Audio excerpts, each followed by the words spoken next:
सबसे पहले आपने फ़ील्ड में जाना है। उसमें आपने हर जो वैरायटी है जो उसकी रिपीट है, एक रिपीट में से आपने किसी प्लांट में से एक टॉप से आपने लीफ लेना है। जो दूसरा लेना है वो आपने बॉटम में से लेना है। 2 लीफ लेनी है हर रिपीट में से। तो वो रिपीट लेने के बाद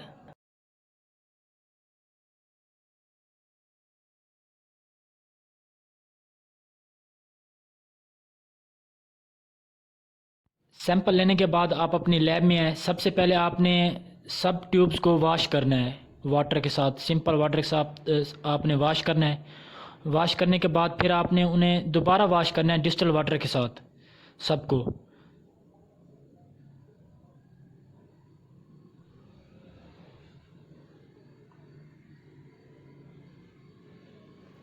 फिर आपने हर लीफ के 2 पार्ट लेने हैं सर्कुलर शेप में। हर लीफ के आपने 2 पार्ट लेने हैं। एक पार्ट को आपने डालना है टी में एक लीफ के, तो दूसरे लीफ के उसमें आपने सी में डालना है। फिर एक लीफ लेना है, एक हिस्सा उसमें से आपने डालना है टी में, जो दूसरा पार्ट है उसको आपने डालना है सी में। इसी तरह 2-2 मतलब सैंपल हमारे पास आ जाएंगी हर ट्यूब के अंदर।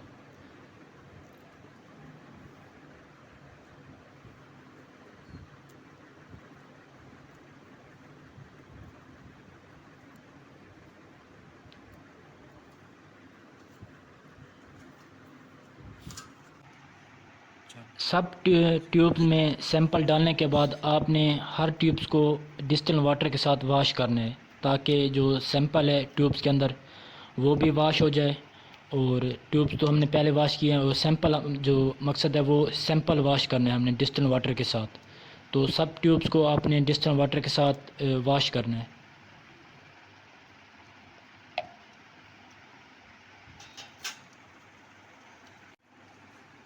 सब सैंपल को वॉश करने के बाद आपने हर ट्यूब्स के अंदर 15 ml डिस्टिल वाटर डालना है। हर ट्यूब के अंदर 15 ml डिस्टिल वाटर डालना है। टी जो रैंक है हमारे पास उसमें भी जो 2 रैंक हैं, और जो सी के 2 रैंक हैं उनमें भी आपने 15 ml डिस्टिल वाटर डालना है हर ट्यूब्स के अंदर। डिस्टिल वाटर डालने के बाद आपने सबकी कैप बिल्कुल बंद कर देनी है।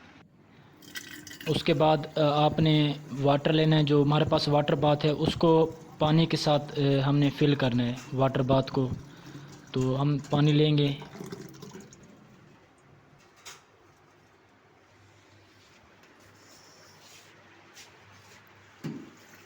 वाटर बाथ को आपने फिल करना है, इतना फिल करना है कि जो हम इसके अंदर सैंपल रखें जो ट्यूब्स हों वो बिल्कुल पानी के अंदर फ्लूट कर रही हों।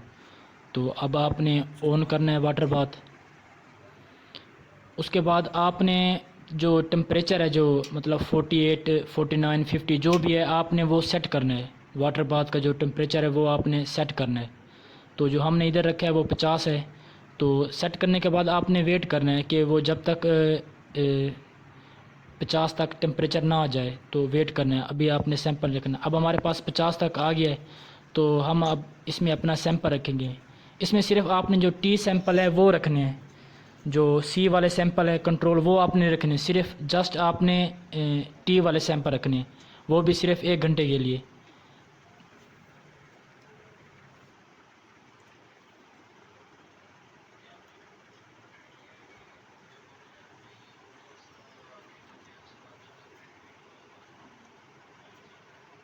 आपने रैंक दोनों रैंक टी वाले इस तरह फिट करने हैं वाटर बाथ के अंदर के वो फ्लूइड कर रही हो ट्यूब, और उनकी जो मूवमेंट है वो बिल्कुल ओके हो।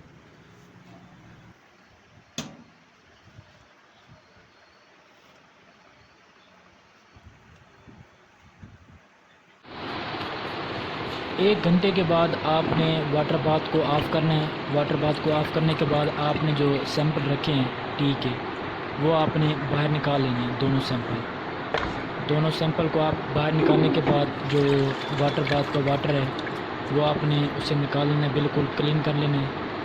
तो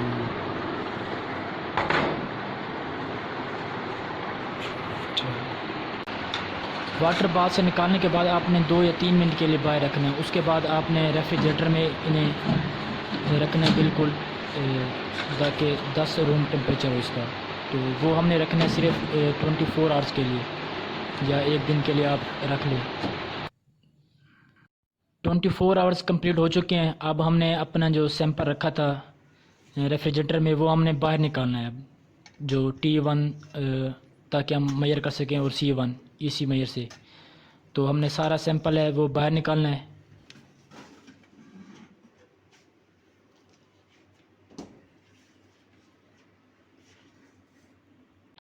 रेफ्रिजरेटर से सैंपल निकालने के बाद इसी मीटर से हमने अब T1 और C1 कैलकुलेशन करनी है। तो आपने इसी मीटर को ऑन करना है। उसके बाद आपने जो इसी मीटर का रॉड है उसको आपने डिस्टिल्ड वाटर के साथ वॉश करना है। प्रॉपर्ली आप उसे वॉश करें। उसके बाद फिर आपने चेक करना है, इसी चेक करनी है हर ट्यूब्स की, T1 की और C1 की, जितने भी हमारे पास रिपीट हैं सैंपल की। आपने पहले T1 और C1 मेजरमेंट करनी है हमने।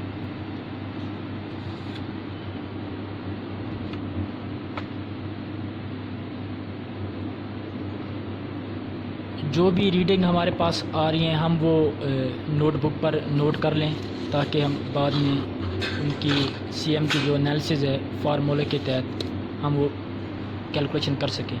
एक ट्यूब में से आपने चेक करने के बाद इसी दोबारा आपने फिर उसे वॉश करना है डिस्टिल्ड वाटर के साथ। फिर आपने नेक्स्ट ट्यूब में वो रीडिंग लेनी है। इसी तरह यही प्रोसेस आप पूरी ट्यूब्स के करेंगे। हमने फर्स्ट ये T1 और C1 की मेजरमेंट के बाद हमने इसी मीटर को ऑफ़ करना है, और अब हम जाएंगे नेक्स्ट प्रोसेस के लिए, ऑटोक्लेव के लिए। जितने भी सैंपल हैं हम उन सब सैंपल को ऑटोक्लेव करेंगे अब।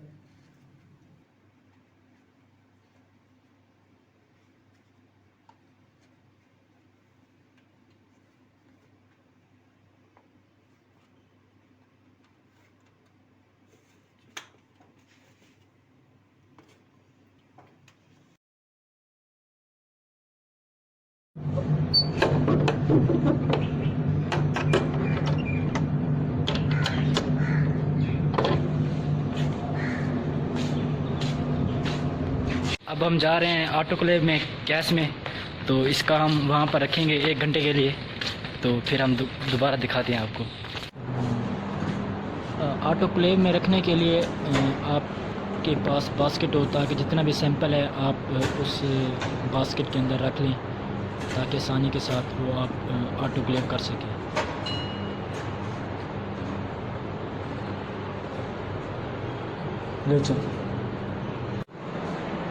ये है ऑटोक्लेव। इसके अंदर हमने सैंपल रखना है अपना 1 घंटे के लिए, ताकि जितने भी वो वायरस वगैरह है वो लीक सारे किल हो जाएं।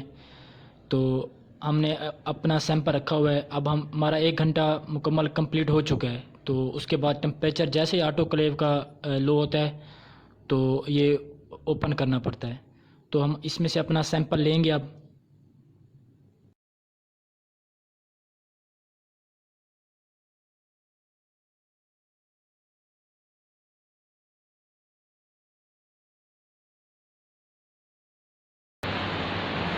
ये ऑटोक्लेव से निकालने के बाद ये काफ़ी गर्म होता है, तो 1-2 मिनट के वेट के बाद हम दोबारा इसे अपनी लैब में लेके आएंगे, ताकि हम दोबारा T2 और C2 की जो मेजर है इसी मेजर वो हम कर सकें। तो दोबारा वही प्रोसेस जो हमने पहले T1 और C1 में किया था, हमने इसी मेजर की थी। दोबारा हमने ऑटोक्लेव के बाद हमने दोबारा इसकी अब T2 और C2 की मेजर करनी है इसी। तो वो हम नोट कर लेंगे, ताकि बाद में ये सारा कंप्लीट प्रोसेस के बाद आपने जितनी भी ट्यूब्स हैं सबको वॉश करना है। जो सैंपल है वो सारा आपने ज़ाया करना है। सब ट्यूब्स को आपने वॉश करना है वाटर के साथ। वाटर के वॉश करने के बाद फिर आपने डिस्टिल्ड वाटर के साथ सब वॉश करके आपने रखना है, ताकि हमारा जो नेक्स्ट प्रोसीजर हो उसके लिए हम रेडी हो। Okay, thank you.